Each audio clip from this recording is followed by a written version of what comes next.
आप लोगों ने अगली समस्या आवेशों के निकाय के कारण विद्युत क्षेत्र की तीव्रता ज्ञात करना भेजी थी। इस टॉपिक को समझने से पहले आपको विद्युत क्षेत्र की तीव्रता के बारे में पता होना चाहिए और इसके अलावा आपको बिंदु आवेश के कारण किसी बिंदु पर विद्युत क्षेत्र की तीव्रता का सूत्र आना चाहिए। विद्युत क्षेत्र की तीव्रता की परिभाषा होती है किसी विद्युत क्षेत्र में रखे गए एकांक धन आवेश पर लगने वाले विद्युत बल को विद्युत क्षेत्र की तीव्रता कहते हैं। दोबारा, किसी भी विद्युत क्षेत्र में किसी बिंदु पर रखे गए एकांक धन आवेश पर लगने वाले विद्युत बल को विद्युत क्षेत्र की तीव्रता कहते हैं। E बराबर F बटा Q नॉट, रखे गए आवेश पर लगने वाला विद्युत बल बटा रखा गया आवेश। अगर हम सदिश रूप की बात करें तो E वेक्टर बराबर F वेक्टर बटा Q नॉट और इसका SI मात्रक होता है न्यूटन प्रति कूलम या वोल्ट प्रति मीटर। इसके अलावा दूसरा, बिंदु आवेश के कारण किसी बिंदु पर विद्युत क्षेत्र की तीव्रता का सूत्र आना चाहिए। अब आपने इससे पहले के टॉपिक में यह पढ़ लिया है कि किसी भी बिंदु पर एक बिंदु आवेश स्मॉल q रखते हैं तो उसके चारों ओर एक विद्युत क्षेत्र निर्मित होता है। उस विद्युत क्षेत्र में स्मॉल r दूरी पर, आवेश से स्मॉल r दूरी पर कोई बिंदु P है। इस बिंदु P पर विद्युत क्षेत्र की तीव्रता ज्ञात करना आपने समझ रखा है। तो सीधा सीधा सूत्र होता है, इस बिंदु पर विद्युत क्षेत्र की तीव्रता का सूत्र होता है K Q बटा R स्क्वायर। K का मान होता है, K बराबर होता है 1/4 पाई एप्सिलॉन नॉट। तो K का मान अगर हम रखते हैं तो E बराबर 1/4 पाई एप्सिलॉन नॉट Q बटा R स्क्वायर। एप्सिलॉन नॉट निर्वात में विद्युतशीलता है। अगर निर्वात नहीं हो तो एप्सिलॉन नॉट की जगह पर एप्सिलॉन या एप्सिलॉन m माध्यम की विद्युतशीलता का उपयोग करते हैं। तो हमें यह याद रखना है कि किसी भी बिंदु आवेश के कारण r दूरी पर विद्युत क्षेत्र की तीव्रता E बराबर KQ अपॉन R स्क्वायर या E बराबर 1/4 pi epsilon not Q upon R square होती है। ध्यान रहे, इस सूत्र का उपयोग हम आगे के टॉपिक में करने वाले हैं। अब हम आते हैं आपकी समस्या के ऊपर। आपने समस्या भेजी थी आवेशों के निकाय के कारण विद्युत क्षेत्र की तीव्रता ज्ञात करना समझिए। तो माना कि, ध्यान से समझना, माना कि बहुआवेशीय निकाय में n आवेश उपस्थित हैं। बहुआवेशीय निकाय में n आवेश उपस्थित हैं। Q1, Q2, Q3, Q4, Q5 delta dash Qn। मैं Q1 यहां लगा रहा हूं, Q2 यहां रख रहा हूं और Q3 यहां, Q4, Q5, Q6 delta dash Qn यहां पर है। इन सभी आवेशों के स्थिति सदिश क्रमशः R1 vector, R2 vector, R10 vector. समझ गए होंगे। उसके बाद अगर मैं आपसे यह कहूं कि इन सभी बहुआवेशों के कारण उत्पन्न विद्युत क्षेत्र में कोई एक बिंदु यहां पर है और इस बिंदु पर हमें विद्युत क्षेत्र की तीव्रता ज्ञात करनी है। इस बिंदु को आप चाहो तो P ले सकते हो, तो हम चाहें तो इसको P, इस बिंदु को P ले सकते हैं। ये बिंदु P हो गया। अब इस बिंदु P पर विद्युत क्षेत्र की तीव्रता ज्ञात करनी है। सबसे पहले आप Q1 के कारण बिंदु P पर विद्युत क्षेत्र की तीव्रता ज्ञात करने के लिए आपको इस तरह से डैश करना पड़ेगा, और तीव्रता हमेशा धन आवेश से बाहर की तरफ होती है। तो धन आवेश से बाहर की तरफ अगर आएंगे तो तीव्रता ये होगी, Q1 के कारण बिंदु P पर विद्युत क्षेत्र की तीव्रता E1 वेक्टर इस दिशा में, Q2 के कारण बिंदु P पर विद्युत क्षेत्र की तीव्रता बाहर की तरफ, देखो बाहर की तरफ, और ये होगी E2 वेक्टर। Qn के कारण विद्युत क्षेत्र की तीव्रता En वेक्टर। अगर हम इनको Q1 से बिंदु P तक स्थिति सदिश R01 वेक्टर मान लें, Q2 से बिंदु P तक R02 स्थिति विस्थापन सदिश मान लें, और Qn से बिंदु P तक विस्थापन सदिश R0n मान लें, R0n मान लें, तो आपके पास Q1 से P का विस्थापन सदिश R01 वेक्टर, Q2 से P का स्थिति सदिश Q2 से P का विस्थापन सदिश R02 वेक्टर, और Qn से P का विस्थापन सदिश R0n वेक्टर है। समझ गए? अब हम आ जाते हैं वापस अपने पुराने सूत्र पर। किसी भी बिंदु आवेश के कारण R दूरी पर विद्युत क्षेत्र की तीव्रता, किसी भी बिंदु आवेश के कारण R दूरी पर विद्युत क्षेत्र की तीव्रता होती है E वेक्टर बराबर, बोलो, E वेक्टर बराबर 1/4 pi epsilon not Q upon R square, और R कैप, ये R कैप दिशा को बताएगा जो उस आवेश से बिंदु P की ओर होगी।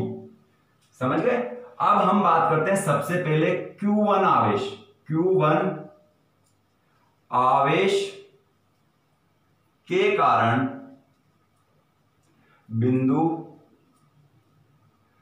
P पर विद्युत क्षेत्र की तीव्रता। Q1 आवेश के कारण बिंदु P पर विद्युत क्षेत्र की तीव्रता, तो वो हो जाएगी आपके पास E1, E01। समझ गए? इसको हम मान सकते हैं, इस जगह पर हम मान सकते हैं 0, P0 मान सकते हैं, या कुछ भी संकेत मान सकते हैं। तो E01 बराबर, E01 का मतलब हो गया 1 के कारण, Q1 के कारण बिंदु P पर विद्युत क्षेत्र की तीव्रता, तो वो हो जाएगी आपके पास 1/4 pi epsilon not Q1 upon R square. समीकरण नंबर, चलो समीकरण रहने दो, समीकरण नंबर 1 भी दे सकते हैं, नहीं तो आप अपने हिसाब से बिना समीकरण के भी काम चला सकते हैं। दिशा के लिए आप R01 वेक्टर लगा सकते हो। इसके बाद हम आगे बढ़ते हैं, और आगे बढ़ते हैं Q2 आवेश के कारण, इस आवेश के कारण बिंदु P पर विद्युत क्षेत्र की तीव्रता। Q2 आवेश के कारण बिंदु P पर विद्युत क्षेत्र की तीव्रता E02 वेक्टर बराबर 1/4 पाई, ध्यान से देखना, 1/4 पाई एप्सिलॉन नॉट, आगे Q2 अपॉन R स्क्वायर, और दिशा हो जाएगी R02 के इसी प्रकार हम डैश डैश डैश Q3 के कारण, Q4 के कारण, डैश डैश डैश Qn के कारण, तो आवेश Qn के कारण बिंदु P पर विद्युत क्षेत्र की तीव्रता, तो वो हो जाएगी आपके पास E0n वेक्टर बराबर, E0n वेक्टर बराबर आपके पास आ जाएगा 1/4πε0 Qn/r², और दिशा हो जाएगी आपकी Q0n r के। अब सभी आवेशों के कारण बिंदु P पर अलग अलग विद्युत क्षेत्र की तीव्रता हमने लिख दी है। अब हमें क्या करना है कि उन सभी आवेशों के कारण, यानी कि बहुआवेशीय निकाय के कारण बिंदु P पर विद्युत क्षेत्र की तीव्रता, उन सब का सदिश योगफल, तो उन सब का सदिश योगफल करेंगे, अध्यारोपण का सिद्धांत लगाएंगे हम, तो हमारे पास आ जाएगा अध्यारोपण के सिद्धांत से बिंदु P पर परिणामी विद्युत क्षेत्र की तीव्रता E वेक्टर बराबर, बिंदु, ध्यान से समझना, सभी आवेशों के कारण बिंदु P पर परिणामी विद्युत क्षेत्र की तीव्रता, किससे? अध्यारोपण के सिद्धांत से। और आप सबने पता है इस टॉपिक को, जब हम शुरू करते हैं सबसे पहले ऊपर अध्यारोपण का सिद्धांत लिखते हैं, E वेक्टर बराबर E1 vector plus E2 vector plus E3 vector plus dash dash plus En vector. तो हम भी यहां पर वही सूत्र लिख रहे हैं, E वेक्टर बराबर E1 vector plus E2 vector plus E3 vector plus dash dash plus En vector. अब इन सभी E01, E02, E0n यही तो होते हैं, तो हमारे लिए यहां पर ये सूत्र हमारे लिए कैसा बन जाएगा? E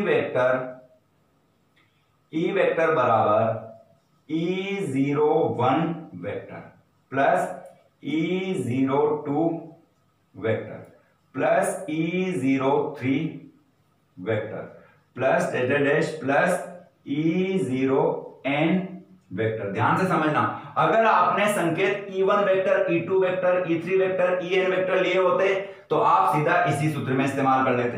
अगर आपने E01 vector, E02 vector, E0n vector लिए हैं तो इसका मतलब है कि आपको इस सूत्र को इस सूत्र में कन्वर्ट करके और फिर इनके मान रखने हैं। अब क्या करेंगे, इन सब के मान रखने पर तो सीधा हम एक लाइन लिखेंगे कि E01 vector, E02 vector, E03 vector dash dash E01 vector, क्या लिखेंगे? E01 vector comma E02 vector comma E03 vector dash dash comma E0n vector के मान